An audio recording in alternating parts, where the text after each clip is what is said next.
ॐ अज्ञानतिमिरान्धस्य ज्ञानाञ्जनशलाकया चक्षुरुन्मीलितं येन तस्मै श्रीगुरुवे नमः। जय श्री कृष्ण चैतन्य प्रभो नित्यानंद श्री अद्वैत गदाधर श्रीवासादि गौर भक्तवृंद। हरे कृष्णा कृष्ण कृष्णा हरे हरे, हरे राम राम राम हरे हरे। हरे कृष्णा कृष्ण कृष्णा हरे हरे, हरे राम राम राम हरे हरे। हरे कृष्णा कृष्ण कृष्णा हरे हरे, हरे राम राम राम हरे हरे। हरे कृष्णा। सभी भक्तों को सादर प्रणाम। चैतन्य चरितामृत सत्र 32 में आज सभी भक्तों का स्वागत है। हम सभी यहाँ पर कृष्णदास कविराज गोस्वामी द्वारा लिखित एवं श्रील प्रभुपाद द्वारा तात्पर्य सहित विवेचित चैतन्य चरितामृत आदि लीला अध्याय 8 भाग 2 श्रवण करने का प्रयास कर रहे हैं। जैसा कि सत्रों का प्रारूप है, हम श्लोकों के वर्गीकरण के साथ इस विषय में आगे बढ़ते हैं। अध्याय 8 में कृष्णदास कविराज गोस्वामी प्रथम 15 श्लोकों में, जो हमने पिछले सत्र में चर्चा की, उसमें आरंभिक श्लोकों में मंगलाचरण के पश्चात अपनी अत्यंत दीनतापूर्ण विनती रखते हैं भगवान के समक्ष कि भगवान, मेरी योग्यता नहीं है, तथापि आप मुझे इस सेवा में संलग्न होने का आदेश दे रहे हैं, निर्देश दे रहे हैं। उसे शिरोधार्य करते हुए मैं स्वयं को प्रस्तुत करता हूँ। पंच तत्व की महिमा पिछले अध्याय में श्रवण करने के उपरांत यहाँ गुरु से आदेश प्राप्त करने की, भगवान श्री कृष्ण के प्रत्यक्ष निर्देश की महिमा बतलाते हुए छंद संख्या 15 में, मैं स्क्रीन शेयर करने का प्रयास करती हूँ। कृष्णदास कविराज गोस्वामी कहते हैं, जो वास्तव में तर्क में रुचि रखते हैं उनके लिए तो यह अत्यंत रुचिकर विषय होना चाहिए कि चैतन्य महाप्रभु के रूप में पूर्ण पुरुषोत्तम भगवान श्री कृष्ण अपने आप को प्रस्तुत करके वास्तव में जीवों को किस कल्याण की भावना से प्रेरित करने के लिए स्वयं संन्यास धारण करते हैं। क्योंकि विचार करने की बात है, यदि भगवान नहीं संभालेंगे, यदि माता पिता नवजात शिशु संतान के लिए उपस्थित है, तब वह सभी प्रकार से मंगल कारक है। उसी प्रकार से भगवान कहते हैं, यदि मैं प्राणियों को सही मार्ग दिशा नहीं प्रशस्त करने के लिए उपस्थित रहूंगा, तो वह यूं ही जन्म मृत्यु के चक्र में विनष्ट होते चले जाएंगे। आगे कहते हैं छंद संख्या 16 में,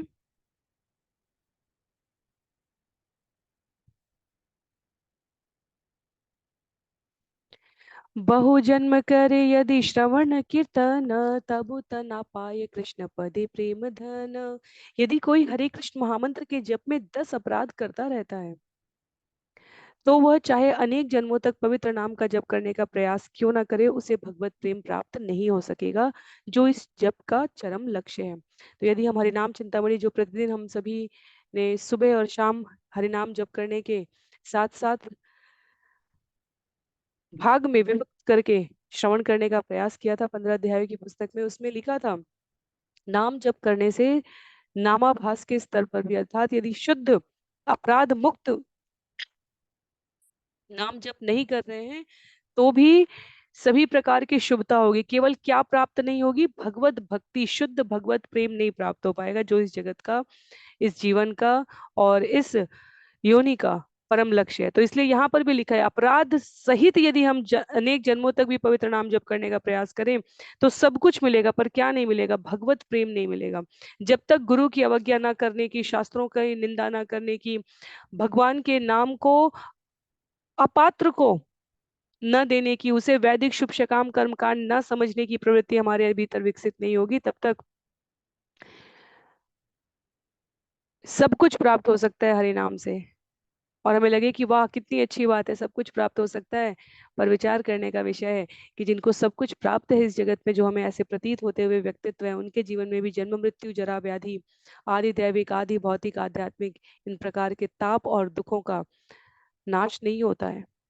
तो मनुष्य के रूप में हमारे लिए ये जानना बहुत आवश्यक है कि भगवान नाम स्वयं भगवान से अभिन्न होते हुए हमें अपराध रहित प्रवृत्ति से नाम प्रभु का आश्रय लेते हुए भौतिक दृष्टि से नहीं अपितु आध्यात्मिक दृष्टि से हमारे लिए ये मनुष्य जन्म अनेकों प्रकार की रिद्धि सिद्धियों से ऊपर, इस भौतिक लोभाकर्षण से ऊपर भगवान के श्री चरणों की निरंतर संगति करने के लिए पुनः प्राप्त हुआ है। अन्यथा मनुष्य रूप में अपनी इंद्रियों को सुख देने के लिए इस भौतिक जगत से हम जो कुछ भी प्राप्त कर रहे हैं, विचार करके देखिए अन्य प्राणियों को, अन्य जीवों को, अन्य शरीर में भी वही सुख प्राप्त हो रहा है। हमें हो सकता है अट्टालिकाओं वाली इमारतों में रहने में सुख का आनंद हो, या कहीं भ्रमण करने में। भगवान ने पक्षियों को तो पंख ही दे रखे हैं, उनको तो किराया भी नहीं देना पड़ता है, यूं ही भ्रमण कर सकते हैं। विभिन्न प्रकार के दृश्य जो हमें रुचिकर लगते हैं, हमने हमने उसके लिए कृत्रिम निर्माण किए हैं। अन्य योनियों के प्राणियों को तो उसकी भी आवश्यकता नहीं है। तो यदि इंद्रिय सुख लाभ ही जीवन का लक्ष्य है, तो हमें विचार करना चाहिए कि ये मनुष्य जीवन वास्तव में सार्थक है, या पुनः हम अन्य योनियों की तरह निरर्थक व्यतीत कर रहे हैं, क्योंकि अन्य योनियों में तो किसी प्रकार का कोई बंधन भी नहीं है भौतिक सुख के लिए। पर क्या उनको ऐसा करते देखकर हम अपने आप को आ, बहुत प्रसन्नतादायक अनुभूति से अनुप्राणित पाते हैं, अथवा हमें वो निकृष्ट लगता है? यदि वो हमें निकृष्ट लगता है तो हमें अपनी बुद्धिमत्ता का, अपने मन को नियंत्रित संयमित करके इस ज्ञान, इस अध्ययन का लाभ प्राप्त करने में रुचि रखनी चाहिए अथवा नहीं। तो ये स्वयं के विचार का विषय है। भगवान यहाँ पर स्वयं उपस्थित होकर अपने उदाहरण से निर्देशित कर रहे हैं, इसको स्पष्ट कर रहे हैं। कृष्णदास कविराज गोस्वामी कहते हैं, ज्ञानत सुलभा मुक्ति भुक्ति यज्ञादि पुण्यत सेयम साधनम साहस्त्रे हरि भक्ति सुदुर्लभा। उल्लेख है यहाँ पर, दार्शनिक ज्ञान के अनुशीलन से मनुष्य अपनी आध्यात्मिक स्थिति को समझ सकता है और इस तरह मुक्ति पा सकता है। यज्ञ तथा पुण्य कर्मों को संपन्न करके मनुष्य उच्चतर गृहमंडल में इंद्रिय तृप्ति प्राप्त कर सकता है, किंतु भगवान की भक्तिमय सेवा इतनी दुर्लभ है कि ऐसे हजारों यज्ञ करके भी यह प्राप्त नहीं की जा सकती। तो दान, धर्म, यज्ञ, तप, तीर्थ स्थान भ्रमण, ये सभी देवताओं, विभिन्न देवताओं की उपासना करना, ये सभी इस भौतिक जगत के सुख और लाभ के लिए पर्याप्त है, इसमें कोई संशय नहीं है। पशु से मनुष्य बनने के क्रम में हम सभी पहले सकाम कर्म से आशान्वित किए जाते हैं, पर जब हम अपने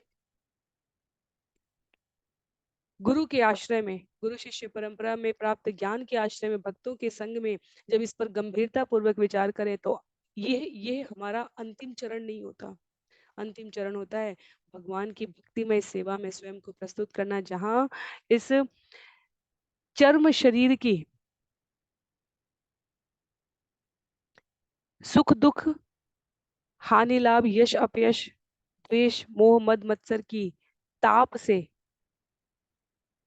मुक्त अवस्था में कुंठा रहित होकर प्रसन्नता से, स्वेच्छा से, बिना किसी अतिरिक्त लाभ के हम अपने आप को सेवा में प्रशस्त करते हैं। आचार्य उदाहरण देते हैं कि भगवान के पास सदैव दो प्रकार के लोगों की, सभ्य सुसंस्कृत तथा कथित धार्मिक जीवन जीने वाले लोगों की भी दो प्रकार की लाइन होती है। एक वो जो इस धर्ममय जीवन का सकाम लाभ लेना चाहते हैं, भगवान उनकी इच्छाएं तुरंत पूरी करते चले जाते हैं, यहाँ तक कि कई बार तो उन्हें भगवान तक आने की आवश्यकता भी नहीं है। भगवान उनको इस प्रकार की प्रेरणा देते हैं कि किसी न किसी देवी देवता, जिस प्रकार की इच्छा है उस प्रकार के देवताओं, विशिष्ट देवता बनाए गए हैं और उनको उस प्रकार की योग्यता, वरहस्त प्रदान किया है भगवान ने। और जो दूसरी लाइन होती है उसमें जो कहता है भगवान आपके बिना मुझे कुछ और नहीं चाहिए, वहां भगवान तनिक परीक्षा लेते हैं, क्योंकि भगवान की व्यक्तिगत सेवा में, भगवान के संग भगवान की नित्य जगत में लीला विहार में संग देने के लिए तो विशिष्ट योग्यता चाहिए।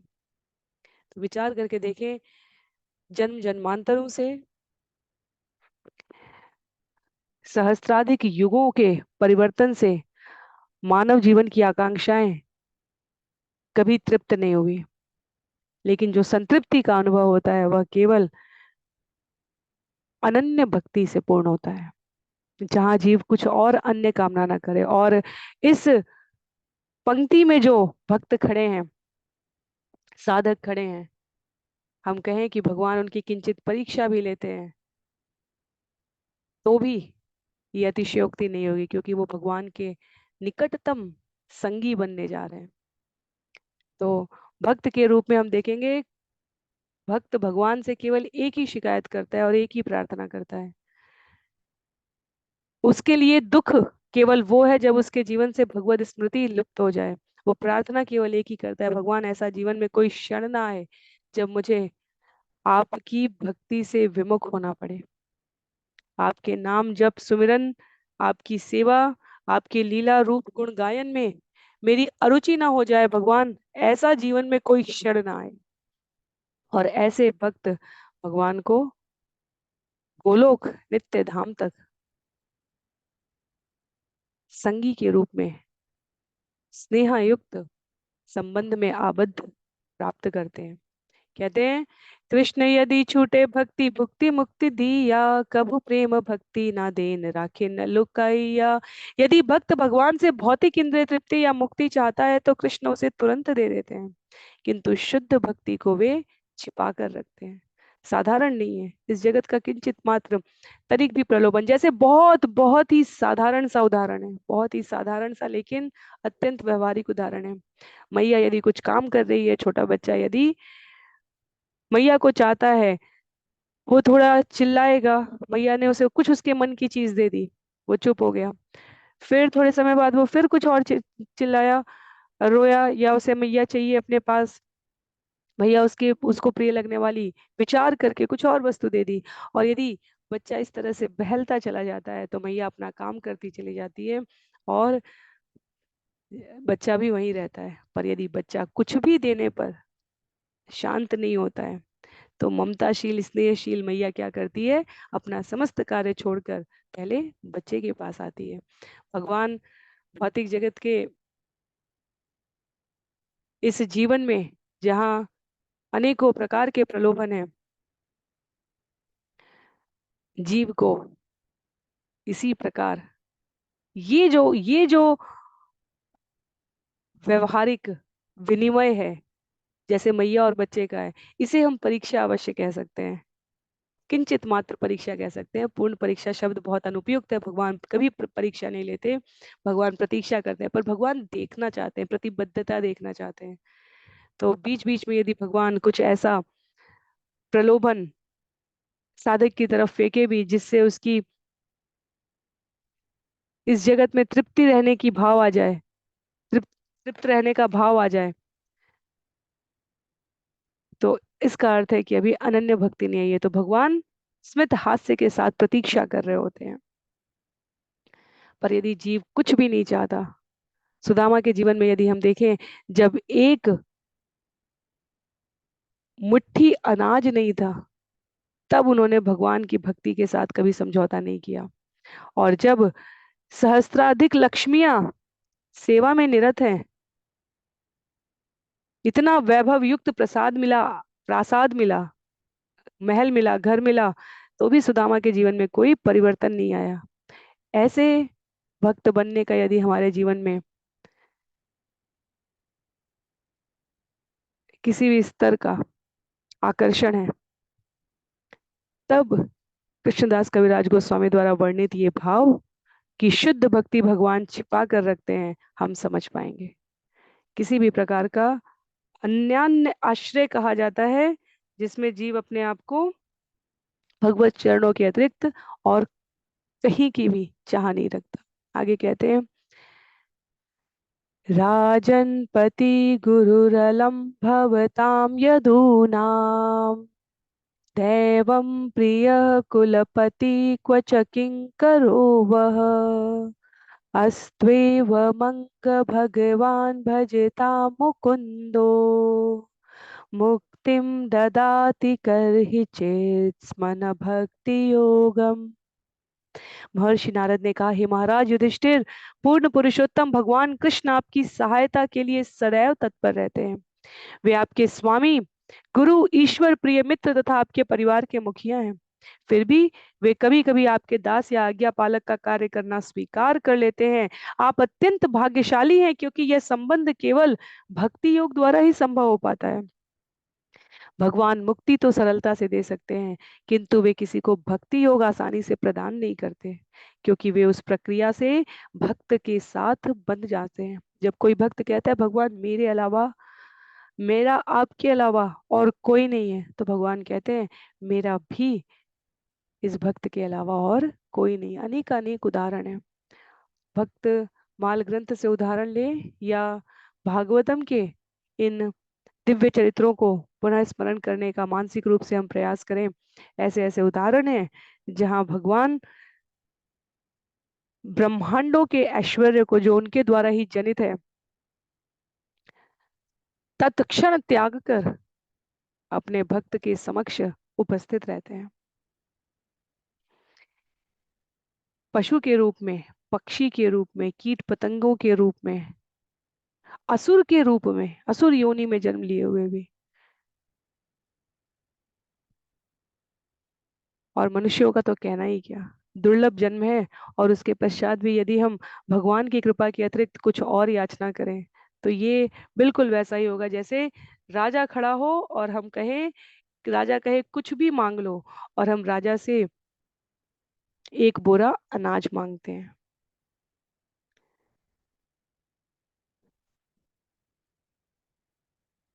भगवान भक्ति, इसलिए भक्ति के लिए प्रार्थना करनी पड़ती है। भगवान भक्ति यूं ही नहीं देते, एक विशिष्ट उपक्रम के पश्चात ही भक्ति प्राप्त होती है।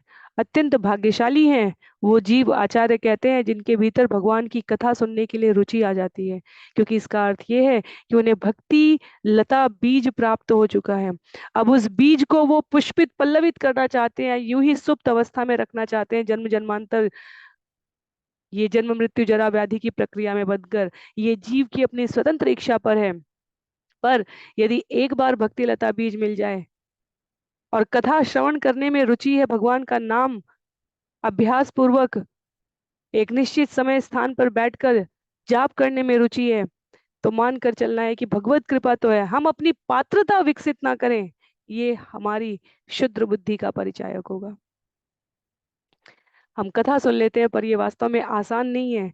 भगवान की नारायणी सेना खड़ी हो और भगवान खड़े हो, और सामान्य प्राणी की तरह दुर्योधन को ये भाव भी ना आए कि मैं भगवान को लूं। उसे नारायणी सेना संख्या दिख रही है, मात्रात्मक तुलना करता है वो। और अर्जुन तत्क्षण, पहले अर्जुन को भगवान ने कहा है कि तुम मांगो। भगवान अन्यों के समक्ष उदाहरण रखते हैं। अर्जुन मेरे पैरों की तरफ खड़ा था, पहले मुझे अर्जुन दिखा है। अर्जुन तुम मांगो, नारायणी सेना चाहिए कि मैं चाहिए, मैं युद्ध नहीं करूंगा, मैं अस्त्र शस्त्र नहीं उठाऊंगा। अर्जुन ने तक्षण कहा भगवान मुझे सिर्फ आप चाहिए। वैसे ही भगवान इस भौतिक जगत में भी बहुत लोभ प्रलोभन देते हैं। हम अपने समय का, अपने संसाधन का, अपनी शक्ति ऊर्जा का, इस शरीर का, अपने विचारों का, अपनी वाणी का, अपने चिंतन का, सोचने की प्रवृत्ति का कितना प्रयोग हर क्षण दीनता पूर्वक शरणागत अवस्था में भगवान से उनकी कृपा, उनकी सेवा मांगने के लिए करते हैं, ये हमारी प्रतिबद्धता दर्शाता है। छंद संख्या 20 में कहते हैं कृष्णदास कविराज गोस्वामी यहाँ पर, हे न प्रेम श्री चैतन्य दिला यथा तथा जगाई मधाई पर्यंत अन्य का कथा। श्री चैतन्य महाप्रभु ने इस कृष्ण प्रेम को यत्र तत्र सर्वत्र, यहाँ तक कि जगाई तथा मधाई जैसे सर्वाधिक पतितों को भी मुक्त हस्त होकर प्रदान किया है। तो भला उन सब के विषय में क्या कहा जाए जो पहले से पवित्र तथा उन्नत है। ऐसे ऐसे आचार्य हैं, भक्ति वेदांता स्वामी श्रील प्रभुपाद जो अंतर्राष्ट्रीय कृष्ण भावनामृत संघ के संस्थापक आचार्य है, उनके द्वारा दीक्षित, शिक्षित और प्रशिक्षित, जिन्होंने इस जीवन का समस्त वैभव त्याग कर, और ये आसान नहीं है, जब हम पंक्तियों में इन वृत्तांत को श्रवण करते हैं और अपने जीवन में एक क्षण का त्याग, एक क्षण का त्याग तो यहाँ तक कहा जाता है कि यदि किसी दिन किंचित मात्र स्वास्थ्य सही न लगे तो जीव भगवत सेवा को भी द्वितीय स्थान पर रख सकता है। पर ऐसे ऐसे आचार्य हैं, अच्छी भली उन्नत भौतिक डिग्रियों के पश्चात, नौकरी व्यवसाय रोजगार के पश्चात, श्रील प्रभुपाद के द्वारा एक बार कहे जाने पर कि इस जगत को, इन निवासियों को, प्राणियों को आध्यात्मिक ज्ञान की प्रचुरता उपलब्ध करानी, अपना सर्वस्व जीवन न्यौछावर कर दिए। हम मंदिरों में दर्शन करने के लिए जाते हैं, वहां किंचित मात्र यदि हमें अव्यवस्था दिखे तो हमारे अंदर ये भाव नहीं आता कि हमें अपना 1 2 4 10 दिन 20 दिन लगाकर यहाँ उस सेवा को पुष्ट करना चाहिए। हम बस वहां पर सामान्यतया किसी न किसी प्रकार की कमी का दर्शन करने लग जाते हैं। पर विचार करके देखना है, ये मंदिर, ये संस्थान, ये पुस्तकें, ये प्रकाशन, ये प्रसाद वितरण, ये श्रृंगार भगवान का, ये विभिन्न उत्सवों का आयोजन, ये कोई साधारण प्रक्रिया नहीं है। इसलिए जब वर्णाश्रम बना तो गृहस्थियों से अनुरोध किया गया कि उतना ही इंद्रिय सुख के लिए संचय करें, जितने में आध्यात्मिक प्रगति उन्नत हो, जितने में हम आलसी बने, जितने में हम भगवान के स्थान तक जाने में, उनकी सेवा में सहयोग करने में रुचि ना रख पाए, ऐसे संसाधनों का संचय करना कोई श्रेयस्कर कार्य नहीं है। किसी भी गुरु को, किसी भी आचार्य को उसके जीवन के आचरण के परिमाण में यदि हम देखने चलें, तब हमें मुक्त हस्त से किस प्रकार भगवान सर्वाधिक पतितों को भी अपनी कृपा प्रदान कर रहे हैं उसका परिचय देख पाएंगे। एक एक आचार्य श्रील प्रभुपाद के प्रशिक्षण में हजारों हजार लाखों लाख व्यक्तियों को मार्गदर्शन देने के लिए तत्पर है। तथापि यदि हम अपनी रुचि नहीं जागृत करते तो वर्षा की बूंदें गिर रही है, पर यदि पात्र उल्टा करके रखा है तो कृपा की वो जो वर्षा है भगवान की ओर से, वो हम संचय नहीं कर पाएंगे।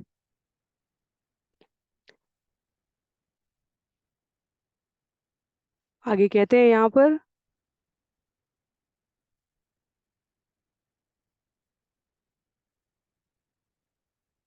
सुंदर तात्पर्य श्रील प्रभुपाद का, जहाँ उन्होंने पूर्ववर्ती पंक्तियों को और अधिक विस्तार दिया है। कहते हैं अगले छंद में,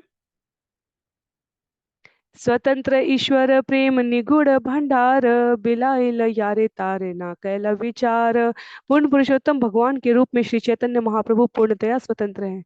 अतएव वे अत्यंत गुह्य रूप से संचित वरदान भगवत प्रेम को बिना भेदभाव के हर एक को वितरित कर सकते हैं। और चैतन्य महाप्रभु ने भक्त रूप में उपस्थित होकर यही किया भी है। पात्र कुपात्र का विचार किए बिना, आज से 500 550 वर्ष पहले की बात हो रही है, तब इस प्रकार से आ, सं, यातायात की सुविधाएं नहीं थी। तो मायापुर से, बंगाल से उड़ीसा का रास्ता जंगलों के बीच से होकर जाता था और चैतन्य महाप्रभु, और दिनों की यात्रा हुआ करती थी वास्तव में। जब आगे हम श्रवण करेंगे तो पता चलेगा कैसे चतुर्मास बिताने के लिए चैतन्य महाप्रभु की माता और अद्वैत आचार्य और समस्त कुंबा परिवार, संबंधी, मित्र, शिष्य, चार पहले से चातुर्मास आरंभ होने से पहले यात्रा आरंभ करते थे, चातुर्मास तक जगन्नाथपुरी में निवास करते थे। उसकी पूरी तैयारी का वृत्तांत है, जब वक्रेश्वर पंडित की अध्यक्षता में, उनके नेतृत्व में, जैसे हम लोग तीर्थ यात्रियों का समूह होता है वैसे उस समय यात्रा किया करते थे। तो जब चैतन्य महाप्रभु जंगलों के मध्य से यात्रा किया करते थे, तब जो पशु, जो पक्षी प्राप्त मिलता था उसको कहते थे कृष्ण कृष्ण बोलो, कृष्ण कृष्ण बोलो। और बहुत सारे हमें चैतन्य महाप्रभु के ऐसे चित्र हमने दर्शन कर रखे होंगे जहाँ शेर भी दोनों आगे के पैरों को ऐसे हाथ की तरह उठाकर हरि बोल बोल रहा है। चैतन्य महाप्रभु का आगे वृत्तांत आएगा। जब हम जगन्नाथपुरी दर्शन करने के लिए जाते हैं तो वो स्थान है जहाँ चैतन्य महाप्रभु भगवान का दर्शन देखकर इतने विह्वल हैं कि अपना हाथ इस प्रकार से पत्थर पर रखते हैं, वहां पत्थर पिघल जाता है। तो ये कोई ऐसी अ, भावुक करने वाली कथाएं नहीं है। ये भक्ति, भगवत प्रेम में पूर्णता प्राप्त करने मनीषियों के जीवन का स्वाभाविक चित्रण है। चैतन्य महाप्रभु के रूप में भगवान स्वतंत्र है भगवत प्रेम प्रदान करने के लिए बिना किसी भेदभाव के। पर क्या हमारी योग्यता है, क्या हम श्रवण करके इस भाव को धारण करने के योग्य हैं? इसके लिए हृदय की निष्कलुषता चाहिए, निर्मलता चाहिए। चंद संख्या 22 में कह रहे हैं कृष्णदास यहाँ पर, अद्यापि यह देख चैतन नाम लिये लय, कृष्ण प्रेमे पुलकाश्रु विह्वल से हय। चाहे कोई अपराधी हो या निर्दोष, यदि श्री कृष्ण चैतन्य प्रभु नित्यानंद का कीर्तन कोई अभी भी करता है तो वह भाव विभोर उठता है और उसकी आंखों में आंसू आ जाते हैं। ये शब्द साधे गए हैं, ये साधना से साधे गए शब्द हैं। यदि किंचित भी जीवन में सुकृत उपस्थित है, भगवत कृपा है, भक्ति का उद्भव हो चुका है और श्री कृष्ण चैतन्य प्रभु नित्यानंद कहने पर भाव विभोर होने की, गदगद कंठ होने की, नेत्र अश्रुपूरित होने की अवस्था नहीं आती है, तो जीवन के लक्ष्य को प्राप्त करने के लिए हम कितने प्रतिबद्ध हैं, इस पर पुनः विचार करने की आवश्यकता है। जितना अधिक हमारा मन, हमारी वृत्ति, हमारी इंद्रियां बाह्य जगत में संलग्न है, उतना हम भक्ति के भाव को कृत्रिम समझेंगे, दिखावा समझेंगे। और जितना हम अपने आप को अंतःस्थल से शुद्ध करने के लिए प्रेरित हैं, परमहंस अवस्था को प्राप्त करने के लिए स्वयं को केंद्रित करते हुए भगवान के श्री चरणों के प्रति आकृष्ट होंगे, उतना हमारे जीवन में निताई गौर के पवित्र नाम का कीर्तन करने के फलस्वरूप आध्यात्मिक प्रगति दिखाई देने लगेगी। तो लेखक यहाँ पर अपनी भावा स्थिति को भगवान की सेवा के लिए प्रस्तुत करते हुए इन श्लोकों का, इन छंदों का सृजन कर रहे हैं। हम अभ्यास से प्रयास करके भक्ति की उस स्थिति को प्राप्त करने की प्रार्थना कर सकते हैं। कहते हैं, नित्यानंद बलिते है कृष्ण प्रेमोदय, आहुलाय सकल अंग अश्रु गंगा वय। नित्यानंद प्रभु का नाम लेने से ही मनुष्य में कृष्ण प्रेम जागृत हो उठता है। इस प्रकार उसके सारे अंग प्रत्यंग भावातिरेक से व्याकुल हो उठते हैं और उसकी आंखों से गंगा की धारा के समान अश्रु बहने लगते हैं। वास्तव में जब हम क्रमबद्ध अध्ययन करेंगे, ऐसी ऐसी माताएं कार्य कर रही हैं घर का, पर जब नित्यानंद प्रभु गलियों से निकलते हैं भगवान का कीर्तन करते हुए, तब वह उनके उस दिव्य उन्माद को देखती ही रह जाती हैं। कार्य करते हुए व्यवसायी अपने दुकान, अपने खेत, अपने खलिहान पर खड़े हैं, पर वो सोचते रह जाते हैं ऐसा कौन सा उन्माद है, प्रेम है, जो इन अकिंचन से दिखने वाले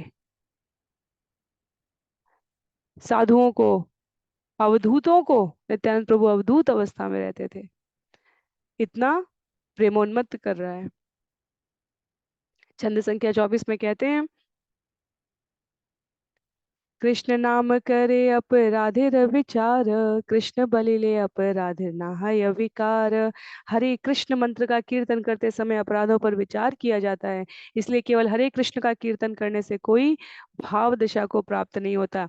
वह कलयुग के लिए यदि नाम अपराध से हम तुरंत मुक्त नहीं हो पा रहे हैं तो प्रत्येक नाम माला जप करने से पहले जय श्री कृष्ण चैतन्य प्रभु नित्यानंद श्री अद्वैत गदाधर श्री वासादि गौर भक्त वृंद, इस मंत्र का उच्चारण इसलिए कहा करने के लिए कहा गया है। जीवन में किसी भी प्रकार की अपराध वृत्ति हो, हरि नाम के प्रति अपराध वृत्ति हो, वह हमें नाम जप में बाधा न दे, इसके लिए हम पंच तत्वों का चिंतन करते हैं। और उसके पश्चात लिखा हुआ है कि हरे कृष्ण महामंत्र का कीर्तन करने के पूर्व इन पंच तत्वों का स्मरण कर लेना हमें भाव विभोर कर देगा। जब हम स्मरण करेंगे, जब हम कोई उदाहरण देखते हैं किसी भी लक्ष्य की प्राप्ति के लिए, तो हम और अधिक प्रेरित होते हैं सकारात्मक प्रकार से। तो चैतन्य और नित्यानंद, अद्वैत और गदाधर, श्रीवास आदि गौर भक्त, ये सभी, इनका श्रवण करने के पश्चात, इनका जीवन परिचय प्राप्त करने के पश्चात, जब हम नाम जप करने से पूर्व इनका नाम लेंगे तो हम स्वाभाविक रूप से भाव विभोर हो जाएगी। श्रील प्रभुपाद यहाँ पर नाम महिमा को पुनः स्थापित करते हुए बताते हैं कि किस प्रकार महामंत्र के महिमा के प्रचार में संलग्न व्यक्तियों की आलोचना नहीं करनी चाहिए। कैसे सर्व मंगलदायक इस नाम को, जो दिव्य रूप, गुण और लीला के मार्ग पर हमें आगे बढ़ाएगा, उसको कोई भौतिक साधन मानकर यज्ञ, तप, दान जैसा प्रभाव देने वाला नहीं समझना चाहिए। वह तो स्वाभाविक रूप से मिलेगा, पर जो मानना चाहिए वो क्या है? भगवत भक्ति। छंद संख्या 25 में कह रहे हैं यहाँ पर, तदश्मसारं हृदयं पतेदं यद्गृह्यमाणे हरिनामधेये न विक्रियेताथ यदा विकारो नेत्रे जलं गात्र रुहेषु हर्ष। यदि हरे कृष्ण महामंत्र का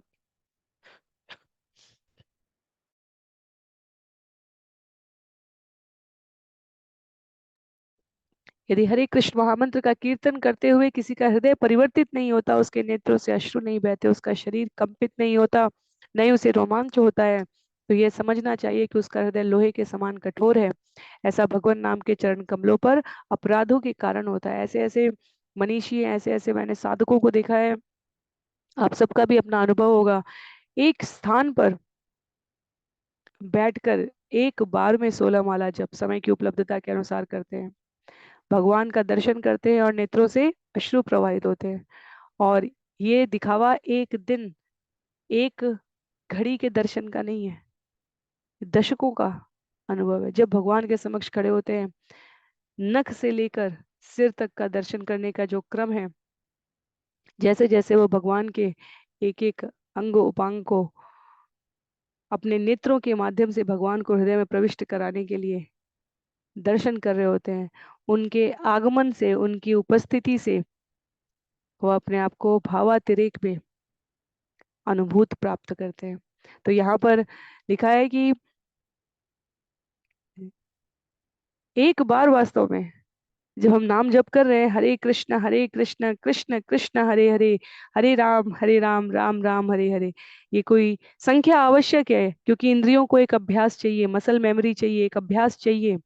लेकिन जब हम हरे कृष्ण कृष्ण कृष्ण हरे हरे, हरे राम राम राम हरे हरे, एक एक शब्द कहते हुए, सुनते हुए, मस्तिष्क में गुंजार करते हुए जाप करते हैं, तो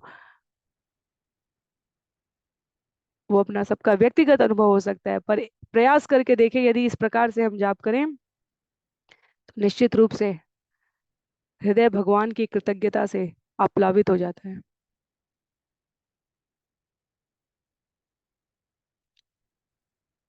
आचार्यों ने पुस्तकें लिखी हैं जिसमें साधकों का स्तर बताया गया है, कनिष्ठ, वरिष्ठ, उत्तम। और जो साधक है, जिसको हरिनाम में रुचि आ गई है, वह रागानुग भक्ति की अवस्था में माला पर जप की संख्या पूरा होने के पश्चात हर क्षण, हर स्थान पर नाम प्रभु के माध्यम से भगवान का संग आनंद लेता है। पर जितनी अधिक भौतिक जगत में हमारी आसक्ति रहेगी, आसक्ति और उत्तरदायित्व दो अलग अलग शब्द हैं। भगवान ने ये शरीर दिया है, इसका सर्वाधिक उपयोग अपनी समय, शक्ति, ऊर्जा का ध्यान रखते हुए भगवत सेवा में स्वयं को निवेदित करना है। शरीर से संबंधी जो न्यूनतम उत्तरदायित्व है, वो तो हमें वैसे भी वहन करने होते हैं।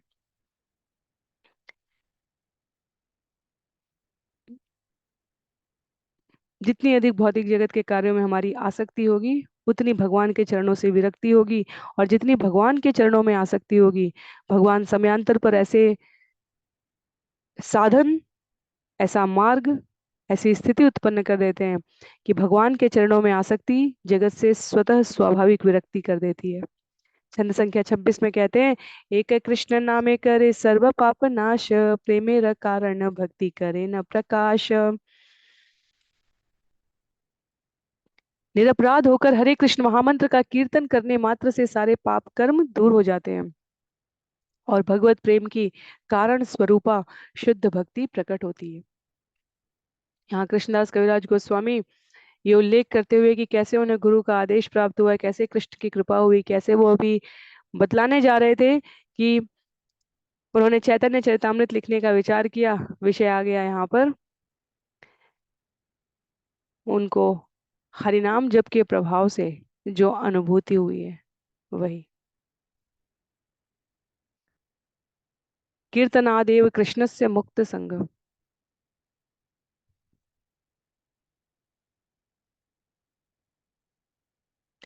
जीवन में हरिनाम चिंतामणि के श्रवण ने हम सभी को ये सिखलाया है कि यदि हम अभ्यास से आरंभ कर दे हरिनाम जप करना और धीरे धीरे अपराध रहित होकर करना, तो प्रारब्ध के संचित समस्त अशुभ कृत्यों का प्रभाव समाप्त हो जाता है। वर्तमान कर्मों के प्रभाव से जो भावी प्रारब्ध बन रहा है उसका सभी दोष युक्त महत्व समाप्त हो जाता है और इस नाम जप के जो हम शुद्धता पूर्वक करने का प्रयास करते हैं इसके बल पर हम और अधिक पाप कर्म में प्रवृत्त नहीं होते। तब वह निर्मलता, पारदर्शिता हमारे व्यवहार में, हमारी प्रकृति में आने लगती है जो जीवन को शुद्ध कर देती है और शुद्ध होने की अवस्था में जीव भगवान की प्रेम भक्ति में स्वाभाविक रूप से प्रवृत्त हो जाता है। तो ये कोई बहुत गंभीर, बहुत उदासीन विषय नहीं है। भक्त आयु से कभी वृद्ध नहीं होता।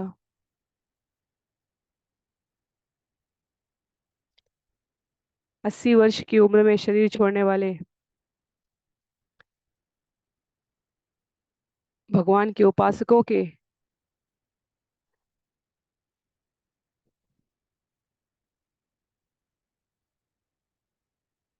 चेहरे पर भी बालवत सुलभ मुस्कान रहती है।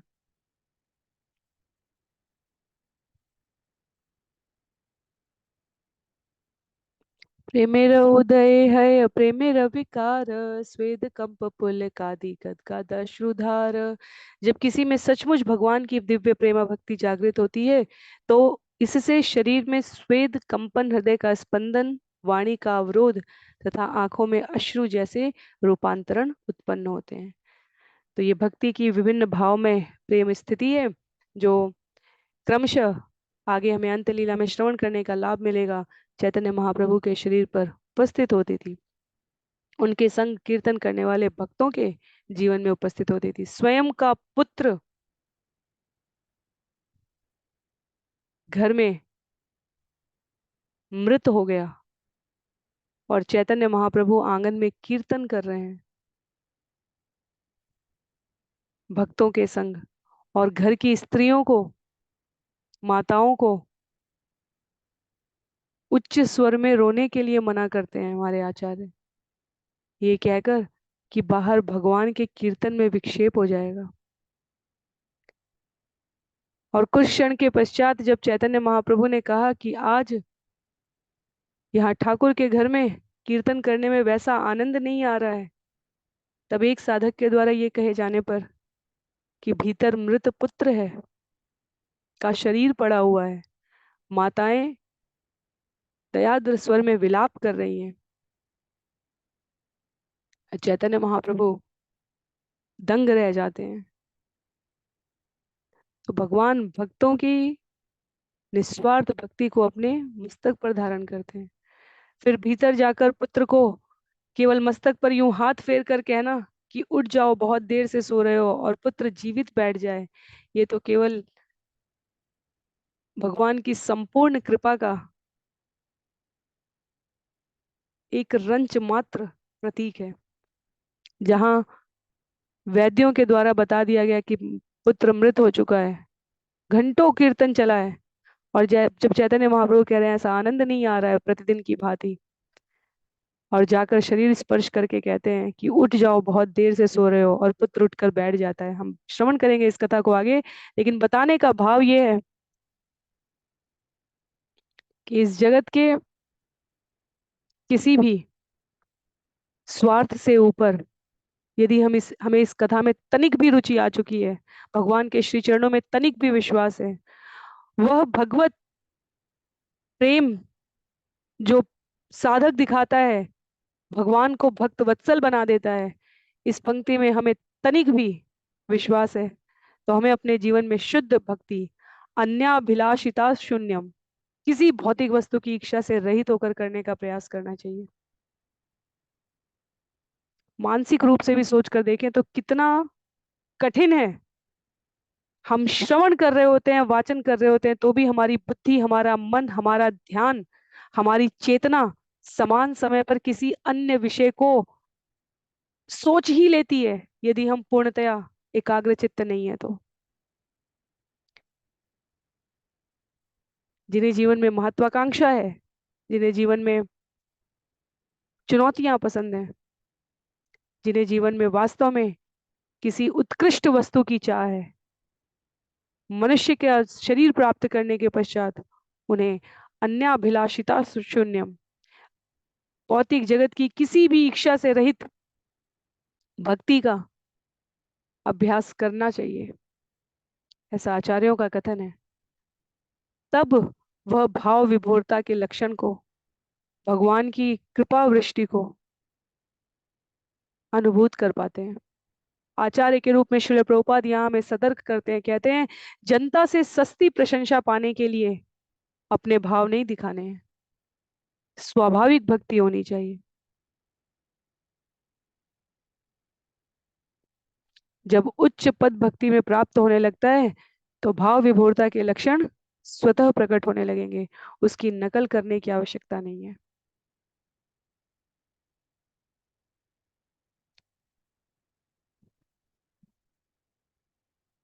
इतना अधिक भोजन करके सोने गए कि चाह कर भी सुबह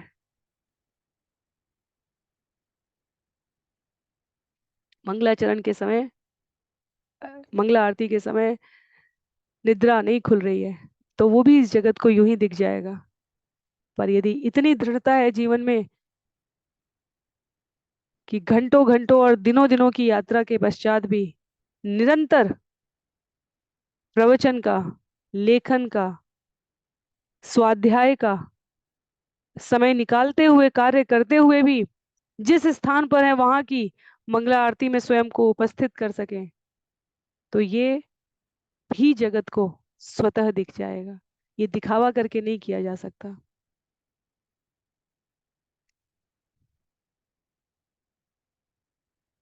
भक्ति बहुत हृदयगत सत्य निष्ठा का विषय है।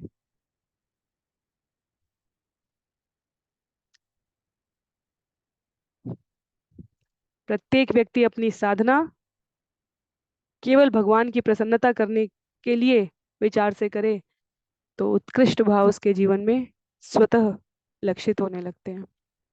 चंद संख्या 28 में कहते हैं, अनायासे भव क्षय कृष्ण रसे वन, एक कृष्ण नामेर फले पाई एत धन।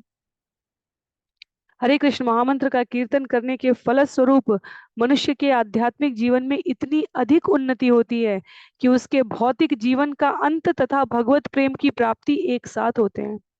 कृष्ण का पवित्र नाम इतना शक्तिशाली है कि केवल एक नाम के उच्चारण से उसे ये दिव्य संपत्ति सहज ही उपलब्ध हो जाती है। चैतन्य महाप्रभु के शरीर छोड़ने के पश्चात भक्त रह नहीं पाए।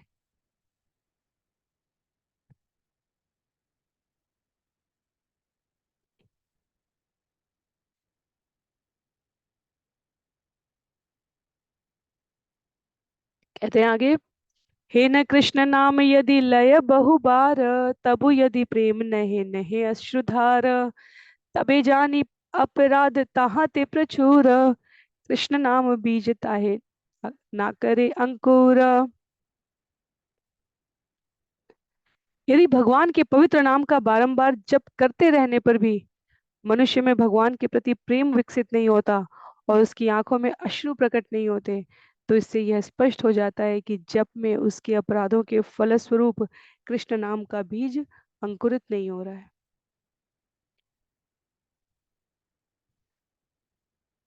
भक्ति कोई निराश होने की अवस्था नहीं है। भक्ति के मार्ग पर, जिसे हम भक्ति शब्द कह रहे हैं, वो अपने आप में अपनी चेतना को, अपने ध्यान को भगवान के चरणों में लगाना है, उनकी दिव्य प्रेममयी सेवा करने का भाव विकसित करना है। और इस मार्ग पर लिया गया एक कदम भी जीव को भगवान के साथ के शाश्वत संबंध में आगे बढ़ने का अवसर देता है।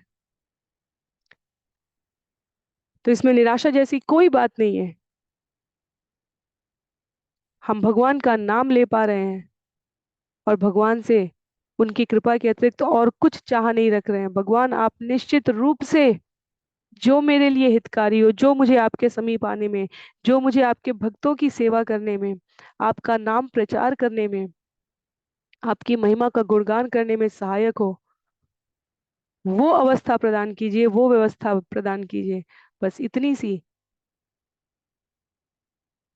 अनुरोध भरी विनती करना, ये भक्ति है। और शनय शनय भगवान के श्री चरणों में अर्पित किया गया ये सत्यनिष्ठ भाव जीव को भगवान के निकटतम, इस जगत के समस्त द्वंद्वों से परे की अवस्था में निश्चित रूप से पहुंचा देता है। चैतन्य नित्यानंदे नाही ये सब विचार, नाम लेते प्रेम देन बहे अश्रुधार। किंतु यदि कोई थोड़ी सी भी श्रद्धा के साथ भगवान चैतन्य तथा नित्यानंद के पवित्र नामों का कीर्तन करता है, तो वह सारे अपराधों से तुरंत ही मुक्त हो जाता है। इस तरह वह ज्यों ही हरे कृष्ण महामंत्र का कीर्तन करता है, त्यों ही उसे भगवत प्रेम की भाव विभोरता का अनुभव होता है। एक कथा, एक लीला, एक पूर्ण आश्रित मन स्थिति में लिया गया भगवान का नाम, हरे कृष्णा कृष्ण कृष्ण हरे हरे, हरे राम राम राम हरे हरे, जीव को समस्त प्रकार की चिंता से, द्वेष से, कल्मश भावना से मुक्त कर सकता है। भगवत प्रेम की भाव विभोरता का अनुभव होता है। और भक्ति एक ऐसा विषय है, भगवान की कथा लीला गुणगान श्रवण करना एक ऐसा विषय है, जीव कितना भी निराश हो, ऐसा प्रतीत होता है जैसे किसी ने उसे दर्पण दिखा दिया है, उसे उसके वास्तविक संबंध का, वास्तविक गंतव्य का, वास्तविक लाभ का परिचय बता दिया हो। इस जगत में कुछ भी कार्य करते हुए हम सभी अपने अपने स्तर पर संशयग्रस्त हो सकते हैं, पर कथा लीला श्रवण गुणगान केवल चिंतन प्रदान करता है, चिंताओं को हर लेता है। तो इस अर्थ में गौर नित्यानंद के नाम के उच्चारण की, हरे कृष्ण महामंत्र के कीर्तन की महत्ता को यहाँ पर बताया गया है। नरोत्तम दास ठाकुर के बहुत ही सुंदर शब्द हैं। वास्तव में वैष्णव गीत हमारे आचार्यों के, उनकी समस्त जीवन की भक्ति के सार रूप में ये लयबद्ध शब्द है, ये वैष्णव गीत। जब जब चैतन्य चरितामृत श्रवण और स्मरण करने का, पठन करने का अवसर प्राप्त होता है, तब तब वैष्णव गीतों की जो महत्ता है वो अपने आप जागृत हो जाती है। इसलिए व्यक्तिगत रूप से भी हम लोग प्रयास करेंगे, सप्ताह में एक दिन, पूरे सप्ताह एक वैष्णव गीत पर हम अभ्यास करें, चिंतन करें, गायन करने का प्रयास करें और अन्यों को भी उसका लाभ पहुंचा सके, इसके लिए इसको करेंगे। यहाँ पर कहते हैं नरोत्तम दास ठाकुर,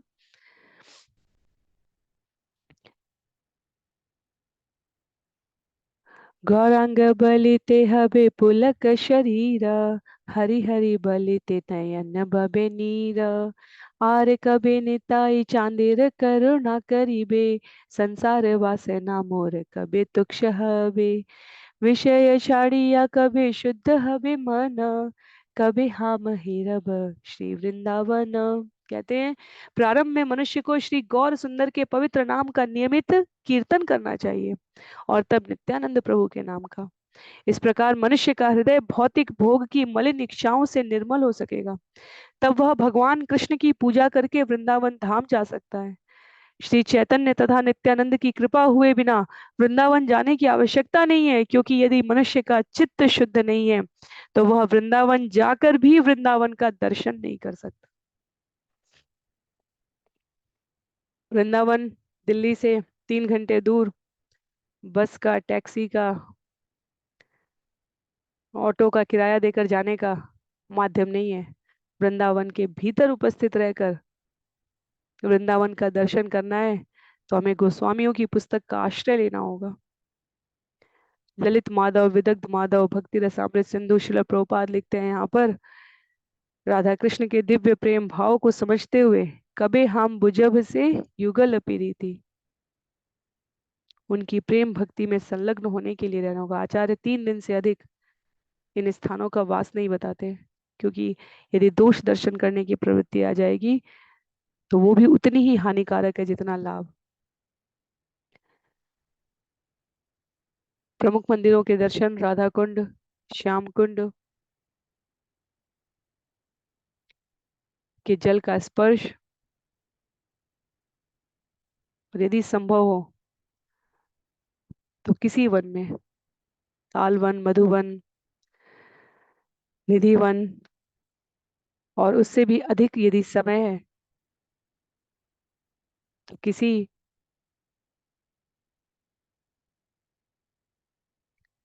युगल सरकार की सेवा में संलग्न साधु के आश्रम में कुछ समय व्यतीत करना। समय समय पर जाकर अपने आप को इस भाव से समर्पित करना कि भगवान पूर्णकालिक शरणागति, चरणों में प्रीति, सेवा के लिए अपनी कृपा प्रदान कीजिए। छंद संख्या 32 में कहते हैं कृष्णदास कविराज गोस्वामी, स्वतंत्र ईश्वर प्रभु अत्यंत उदार, तारे न भजिले कभु न हय निस्तार। श्री चैतन्य महाप्रभु स्वतंत्र पूर्ण पुरुषोत्तम भगवान हैं और वे अत्यंत दयालु हैं। उनकी पूजा किए बिना किसी को मुक्ति नहीं मिल सकती। मुक्ति शब्द यहाँ पर जगत की सभी प्रकार की वृत्तियों से मुक्ति के लिए है।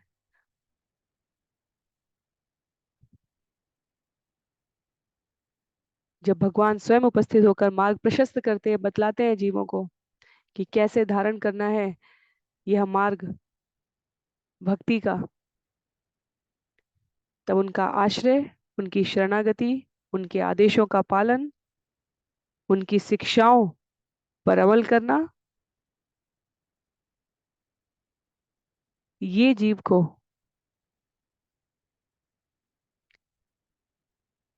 पूर्णता के साथ, कलुषता से रहित भगवान के श्री चरणों में पहुंचाता ही है।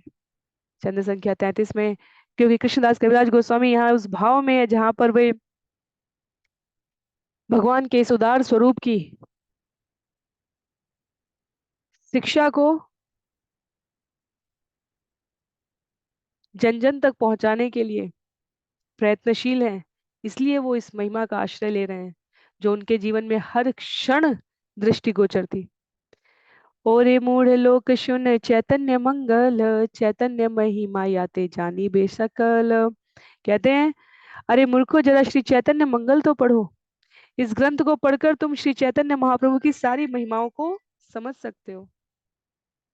हम यहाँ चैतन्य चरितामृत में हैं। कृष्णदास कविराज गोस्वामी चैतन्य मंगल पढ़ने के लिए कह रहे हैं। एक लेखक भौतिक जगत का हो और एक लेखक भगवान के श्री चरणों का दास हो, उसका अंतर है ये। अपनी पुस्तक की रचना में कृष्णदास कविराज गोस्वामी हमें चैतन्य मंगल पढ़ने के लिए कह रहे हैं। चैतन्य मंगल वृंदावन दास ठाकुर जी द्वारा लिखा गया है। पहले इस प्रकार प्रिंटिंग प्रेस नहीं हुआ करती थी। आचार्यों की लिखी हुई पुस्तकों की एक एक प्रतियां हुआ करती थी, और एक आचार्य, समकालीन आचार्य हैं यदि, तो दूसरा आचार्य पुस्तक का शीर्षक क्या डाल रहा है, क्या लिख रहा है, ये एक ही शहर में एक ही स्थान पर रहते हुए भी नहीं ज्ञात होगा यदि उनमें कुछ समय तक मिलन नहीं हुआ। हमारे आचार्य निरंतर पुस्तकों के लेखन में संलग्न थे। कथा तो यहाँ तक है कि श्रीमद् भागवतम, जिसे हम इतनी सहजता से आज प्राप्त करते हैं, अपने घर में वजन के कारण या मूल्य के कारण लाने के लिए विचार करते हैं कि अरे 6,000 की पुस्तक है या 8,000 की पुस्तक है, इसकी दूसरी प्रति नहीं उपलब्ध थी जब चैतन्य महाप्रभु ने लीला समापन किया था इस जगत से। और ढूंढते ढूंढते दूसरे एक प्रति प्राप्त करके दूसरी प्रति लिखने में 3 वर्ष लग गए थे। तो यहाँ पर जब कृष्णदास कविराज गोस्वामी कह रहे हैं कि वास्तव में यदि भगवान की लीलाएं समझनी है तो चैतन्य भागवत पढ़ो, तो चैतन्य भागवत की वास्तव में 2 कॉपियां थी, 2 अलग अलग आचार्य लिखे थे। वृंदावन दास ठाकुर लिख रहे थे और लोचन दास ठाकुर अपने अनुभव पर लिख रहे थे, अपने स्वयं की प्रीति पर जब वृंदावन दास ठाकुर को ज्ञात हुआ तब उन्होंने चैतन्य मंगल को चैतन्य भागवत कर दिया था।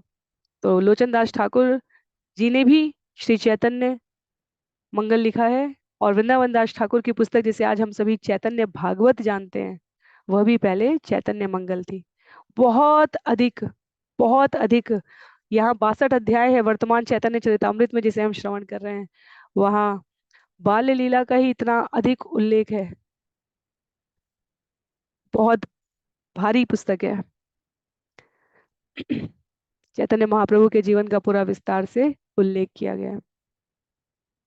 इसलिए कृष्णदास कविराज गोस्वामी आगे बताएंगे कि यहाँ चैतन्य चरितामृत में उन्होंने सिर्फ उतना विषय लिया है जो वृंदावन दास ठाकुर के चैतन्य भागवत में बहुत संक्षेप में समेटा गया है।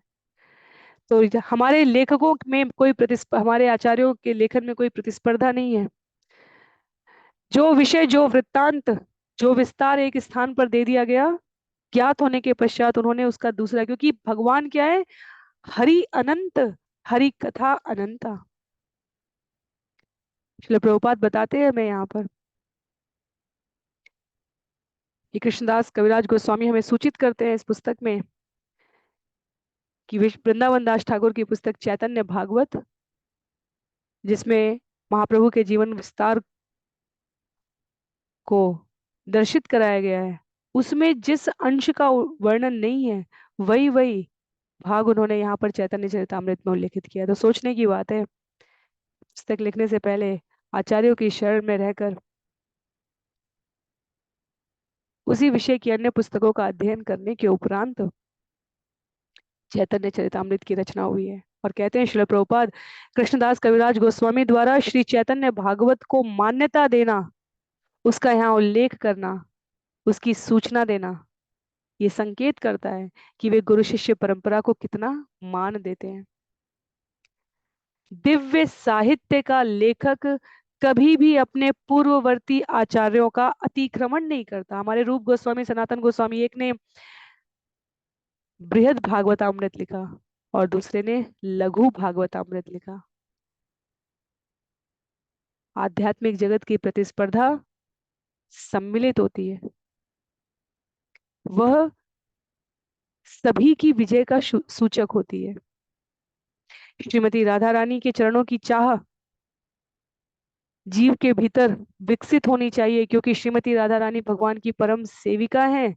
और जब कोई हरे, कृष्ण से पहले हरे का उच्चारण करता है, तो श्रीमती राधा रानी की विजय इसमें है कि वो उस जीव को भगवान के चरणों के समीप ले आए, उनकी सेवा में संलग्न करे। भौतिक जगत की प्रतिस्पर्धा के लिए शब्द प्रयोग होता है गला काट प्रतिस्पर्धा।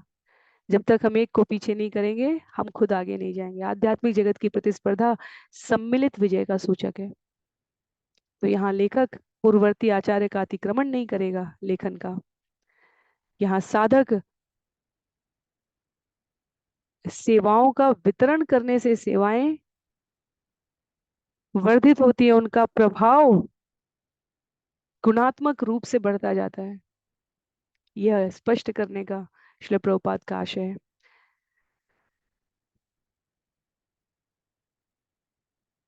छंद संख्या 34 से हम सभी इस विषय को अगले सत्र में श्रवण करने का प्रयास करेंगे। आज के लिए सत्र को यहीं पर विराम करते हैं।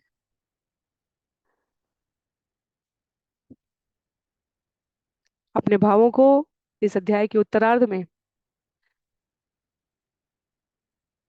कृष्णदास कविराज गोस्वामी प्रस्तुत करेंगे। अगले छंद में देखेंगे हम तो हमें ज्ञात होगा कि कैसे वो विश्वनाथ, क्षमा कीजिए, वृंदावन दास ठाकुर को व्यासदेव की समता दे रहे हैं।